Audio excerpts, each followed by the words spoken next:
मित्रहो नमस्कार. राज्याचे माजी गृहमंत्री अनिल देशमुख यांना सुटका होण्याची चिन्ह काही दिसत नाही आहेत. छोट्या मोठ्या बातम्या आता अनिल देशमुखांच्या बाबत येऊ लागलेल्या आहेत. म्हणजे अगदी वर्तमानपत्रात सिंगल कॉलम, अनिल देशमुखांच्या कोठडीत वाढ, डिजिटल प्लॅटफॉर्मवरती ती बातमी. आता आजकाल टी व्हीनेही ही बातमी दाखवणं सोडलंय, पेपरनेही याला मोठं करणं सोडलंय. असंच असतं. या बातम्यांना हळूहळू कमी करत करत करत नेलं जातं आणि मग त्या बातम्या बाहेर केल्या जातात. त्यात काय घडतं याबाबतचे डिटेल्स आपल्या समोर येत नाहीत. पण आपलं काम आहे, आपलं बोलणं झालेलं आहे, आपलं ठरलेलं आहे. मारुती कांबळेचं काय झालं विचारत राहायचं. काही प्रश्नांना तडीस लावावं लागतं, काही प्रश्नातले डिटेल्स समोर आणावे लागतात आणि म्हणूनच अनिल देशमुखांच्या बाबतची ही बातमी काही माहितीसह मी आपल्यासमोर घेऊन आलेलो आहे. अनिल देशमुखांना जामीन मिळावा, तो रुटीन जामीन मिळावा असं अपेक्षित होतं. रुटीन जामीन म्हणजे ज्या काळामध्ये ते न्यायालयीन कोठडीत आहेत त्या काळात चार्जशीट दाखल झाला नाही तर आरोपीला जामीन मिळवण्याचा अधिकार प्राप्त होतो. त्या अधिकारातूनच हा जामीन मागण्यात आला होता. पण कोर्टानं हा जामीन नाकारलाय आणि परत एकदा न्यायालयीन कोठडी 14 दिवसांची सुनावली आहे. या 14 दिवसाच्या कोठडीमुळं आता पुढे देशमुखांचा मुक्काम म्हणजे 20 तारखेला हा निकाल झालाय. म्हणजे साधारणतः या महिना अखेरपर्यंत 11 दिवस होतील आणि पुढे 3 म्हणजे 3 फेब्रुवारीपर्यंत आता अनिल देशमुखांना कोठडीत राहावं लागणार आहे. मुक्काम पोस्ट आर्थर रोड कारागृहामध्ये सध्या ते आहेत, तिथेच त्यांना राहावं लागणार आहे. त्यांना अनेक केसमध्ये देखील काही सेशन कोर्टाने देखील जामीन नाकारलेला आहे अशी स्थिती आहे. आता अनिल देशमुखांना हा जामीन नाकारलं जाणं आणि या घटनेतील वास्तविकता देखील तपासली पाहिजे. कोर्ट देशमुखांना जामीन का देत नाही आहे हा प्रश्न आपल्या सगळ्यांच्या समोर येत असतोच. ज्या अर्थी गुन्ह्यामध्ये अजून काही तपास बाकी असेल, अजून काही गोष्टी स्पष्ट व्हायच्या असतील आणि त्या तपासात निष्पन्न होणार असतील तर कोर्ट आरोपीला जामीन देत नाही आणि त्याच हेतूने कोर्टाने अनिल देशमुख नावाच्या आरोपीला जामीन दिलेला नाही आहे. आता या सगळ्यामध्ये प्रश्न आपल्यासमोर खूप निर्माण होतात. आता मी ती केस बीस सगळं काय भानगड सांगत बसत नाही आहे तुम्हाला, म्हणजे काय झालं होतं आणि कसं झालं होतं हे काही सांगत बसत नाही. आता या केसचा तपास ईडी करतं आहे, CBI करतं आहे आणि राज्य सरकारने आणखी एक यंत्रणा याच्यामध्ये लावलेली आहे, ते म्हणजे राज्याचे पोलीस. आणि या आरोपाबाबत चौकशी करण्यासाठी एक आयोग नेमला आहे, तो चांदीवाल आयोग. म्हणजे घटना एक आहे, CBI आपल्या पद्धतीनं तपास करत आहे न्यायालयाच्या आदेशानुसार. ईडी आर्थिक गुन्ह्याच्या संबंधामध्ये तपास करत आहे.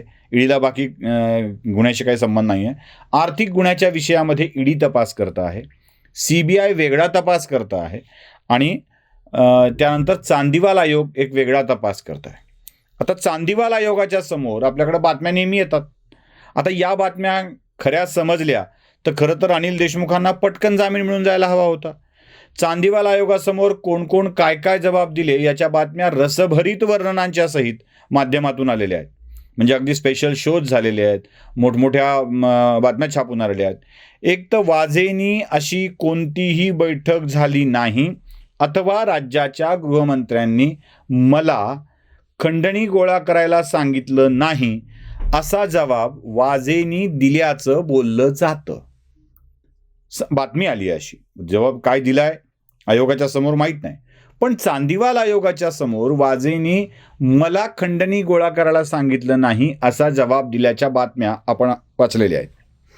त्यासोबत आणखी काही महत्त्वपूर्ण बातम्या आल्या, त्या म्हणजे परमवीर सिंग जे माजी पोलीस आयुक्त आहेत, निलंबित आहेत पोलीस दलातून, होमगार्डचं पद त्यांच्याकडे आहे, त्यांनी देखील आपल्या जबाबात मी केलेल्या आरोपाच्या पुष्टीर्थ माझ्याकडं कोणतेही पुरावे अन्य उपलब्ध नाहीत, म्हणजे मी फक्त आरोप केलाय, पुरावे नाहीत असा जबाब दिल्याच्या बातम्या देखील माध्यमातून आलेल्या आहेत.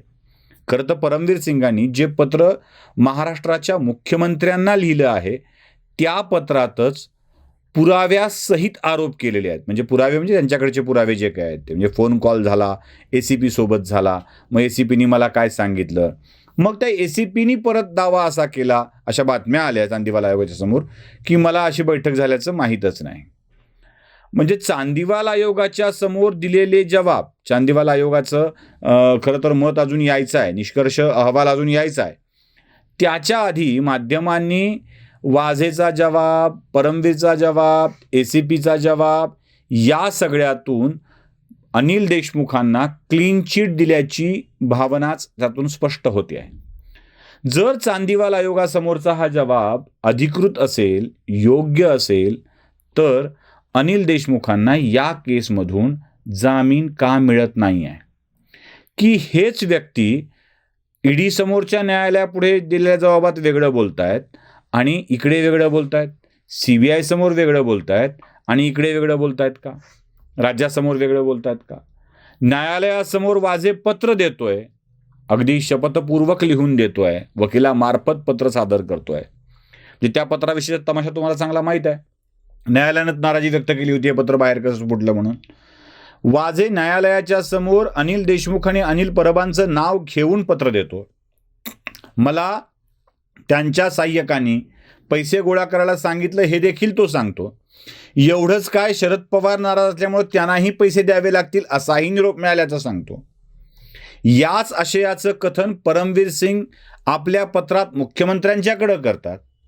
वाझे जे बोलतोय त्याला पूरक वक्तव्य परमवीर सिंगांचं येतं आणि चांदीवाल आयोगाच्या समोर मात्र या दोघांच्याही काहीतरी वेगळाच जबाब नोंदवल्याची भाषा माध्यमांच्या तोंडी येते. आता हे सगळं इतकं रहस्यमय आहे तरीही अनिल देशमुखांना जामीन मिळत नाही. बरं, यातली अजून काही तथ्य आपण नीट तपासून बघणं आवश्यक आहे. जेव्हा ईडीनी तपासाला सुरुवात केली, जेव्हा देशमुखांच्या घरी धाडी पडल्या, तेव्हा त्यात काही कागदपत्र सापडली. या कागदपत्राच्या आधारावर अनिल देशमुखांच्या काही शेल कंपन्या सापडल्या. लाल बाजारमधल्या शेल कंपन्या, कोलकात्याच्या, त्यावरचा वेगळा भाग आपण केलेला आहे.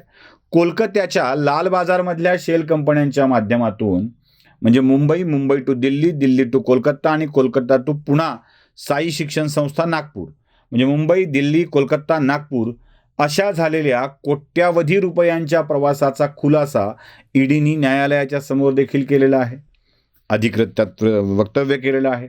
मग एवढं सगळं अधिकृतरित्या समजत असताना सुद्धा अनिल देशमुख प्रामाणिक असल्याच्या बातम्या वर्तमानपत्रातून छापून आणल्या जातात, त्यांचं जाणीवपूर्वक उदात्तीकरण केलं जातं, त्या बातम्या वाढवल्या जातात आणि अनिल देशमुख क्लीन असल्याचं सांगितलं जातं.